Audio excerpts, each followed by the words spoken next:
Halo semuanya, Assalamualaikum warahmatullahi wabarakatuh. Halo semuanya, perkenalkan saya Haikal Ilyas dari kelas 3C Sistem Informasi. Nah, hari ini aku akan menjelaskan secara mendalam tentang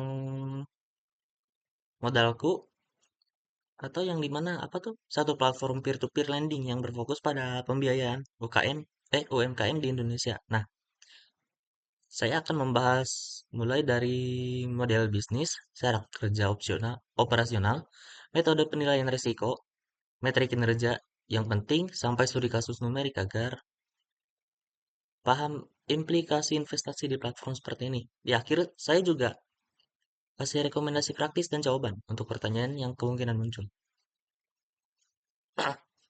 Yang pertama itu, apa itu modalku? Modalku adalah platform fintech P2P lending yang mempertemukan dua pihak, yang dimana investor yang punya dana dan UMKM yang perlu modal.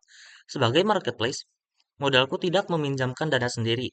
Dia memfasilitasi transaksi, melakukan underwriting, penilaian pelayanan, kelayakan, dan penyediaan infrastruktur penagihan. Modalku beroperasi di bawah kerangka regulasi OJK, sehingga mereka harus memenuhi persyaratan kepatuhan dan pelaporan. Intinya, modalku adalah perantara yang membantu UMKM yang dapat modal lebih cepat dan memberikan kesempatan pada investor mendapat imbalan hasil dari luar produk perbankan di tradisional. Nah, lalu untuk model bisnis dan produknya, ada tiga bagian. Yang pertama itu marketplace P2P, yang dimana investor memilih pinjaman yang tersedia, lalu menggunakan fitur auto invest untuk menyebarkan dana. Nah, yang kedua tuh ada sumber pendapatan modalku.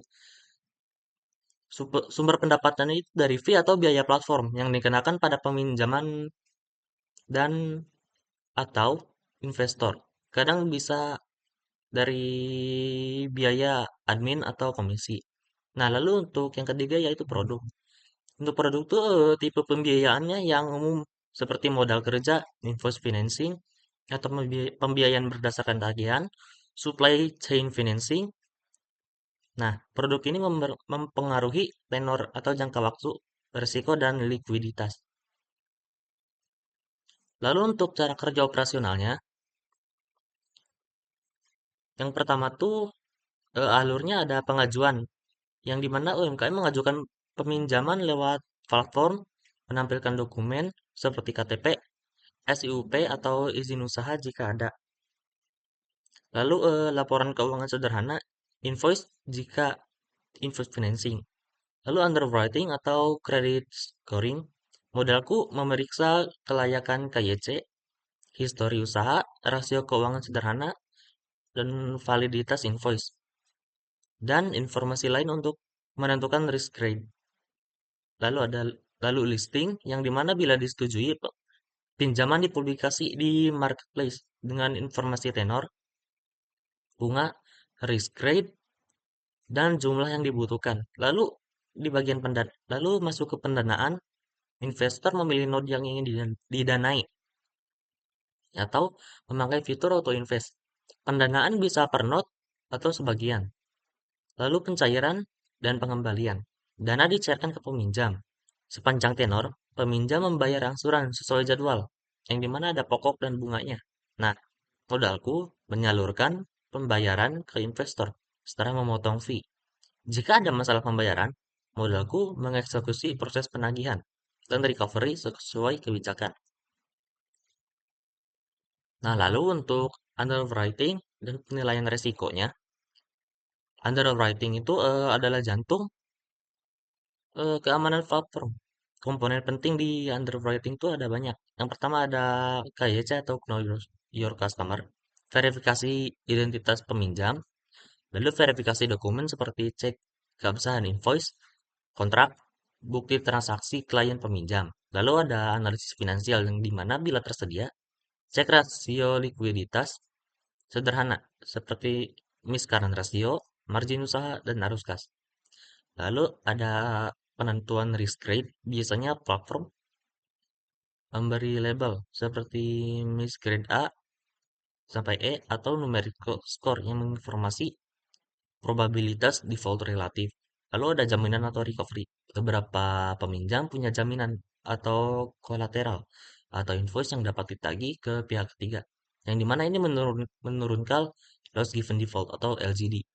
Nah, secara konsep, penilaian risiko ini mengarah pada tiga variabel utama yang dipakai investor analisis, seperti probability of default, LGD, exposure at default, lalu rumus paling sederhananya itu menghitung expected loss.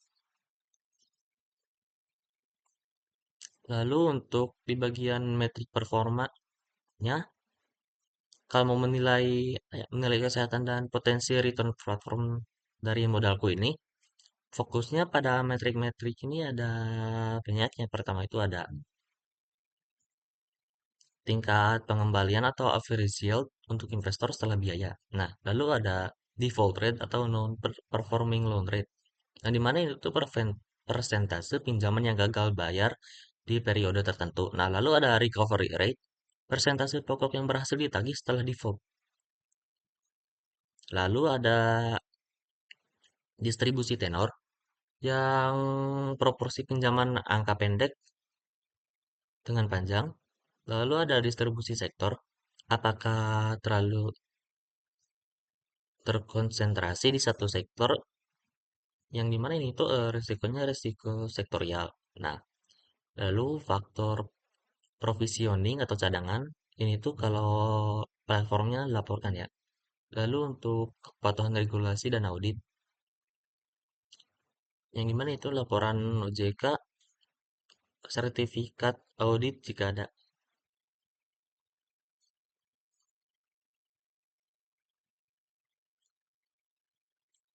Lalu untuk contoh numerik lengkapnya atau step by stepnya, untuk simulasi portofolio kecil, misal total modalnya 1 juta, jumlah notnya 20. Per note itu 1 juta per 20 jadi 50.000. Nah, ini membuat diversifikasi ke 20 borrower. Nah, rata-rata bunga tahunan atau nominalnya jadi 18% per tahun.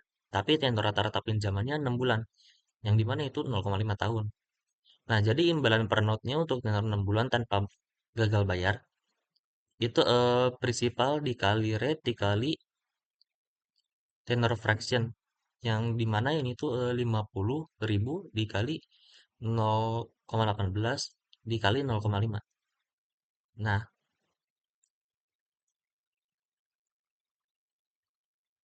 pokoknya seperti itu. Lalu untuk analisis sensitivitas dan insight praktis.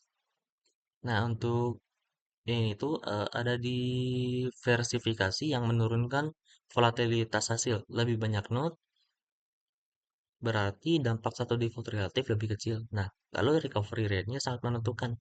Yang dimana perbedaan recovery-nya 30% dan 50% itu bisa mengubah return secara signifikan. Nah, lalu untuk tenor mempengaruhi likuiditas. Tenor pendek menghasilkan putaran modal lebih cepat, sehingga jika reinvestasi, efek compounding bisa mengangkat IRR. Nah, untuk fee platformnya, seperti biaya admin atau penyimpanan, harus dikurangi dari return nominal. Selalu cek fee yang diterapkan. Lalu untuk konsentrasi sektor berbahaya, misal 40% portofolio di sektor retail saat pandemi, yang dimana ini tuh resikonya sangat tinggi. Lalu ada resiko lengkap dan cara mitigasinya. Risiko utama dan strateginya itu ada banyak.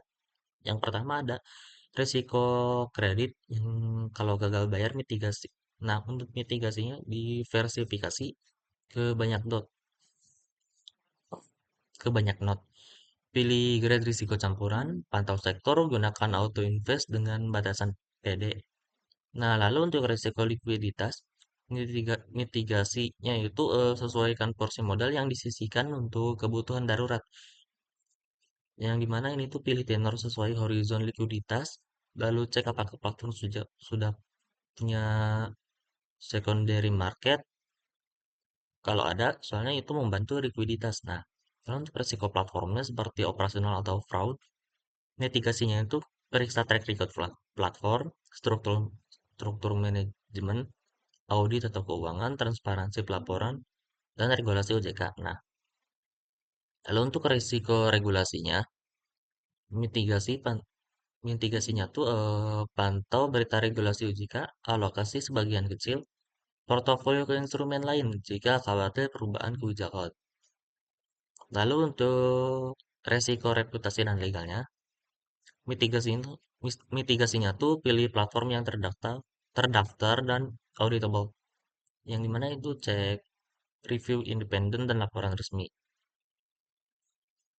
Nah, lalu untuk praktik terbaik untuk investornya di modalku, yang pertama tuh ada verifikasi legalitas, lalu baca syarat dan ketentuan, lalu gunakan auto invest dengan parameter konservatif, lalu diversifikasi, diversifikasi minimal 20 sampai 50 not.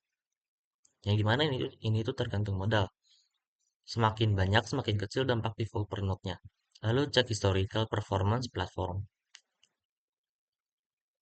Lalu pantau portofolio rutin, lalu catat bukti transaksi, lalu siapkan dana darurat. Nah, jadi kesimpulannya, modalku adalah platform yang memberikan alternatif pembiayaan untuk UMKM sekaligus peluang bagi investor untuk mendapat return di atas rata-rata produk perbankan. Namun, potensi returnnya itu datang bersama risiko nyata, terutama risiko kredit dan likuiditas. Kunci investasi di modalku adalah memahami risk profile, diversifikasi, dan mengecek data historis platform. Sekian penjelasan dari saya. Kurang lebihnya mohon maaf jika ada kesalahan. Assalamualaikum warahmatullahi wabarakatuh.